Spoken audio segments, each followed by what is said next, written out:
Another database that you can use through our electronic library is the SIRS Issues Researcher database. This one in particular, I've already clicked into. If you are prompted to put in your institution, just type in Run Lake College. And same as the other databases, if you are prompted for a username and password, just use the same one that you use for Canvas. Once you are in ProQuest, you can actually just put in search terms here and you'll search 5 different databases.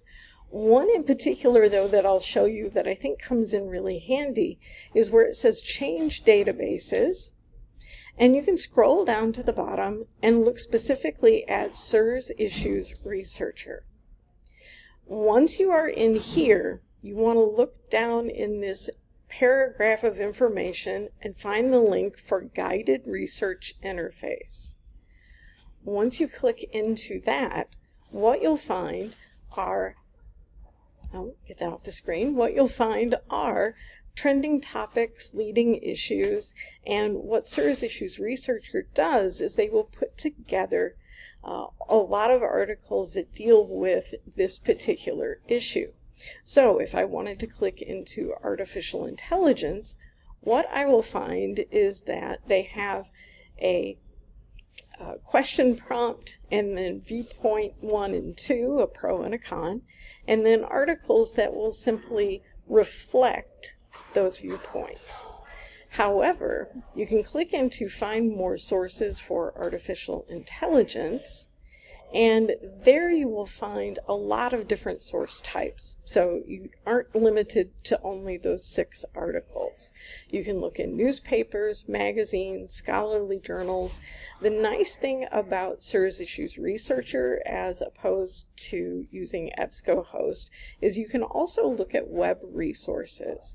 And these are going to be things that are very reliable. So this isn't just a random Google search. This is a web resource that you can use for research purposes. And much like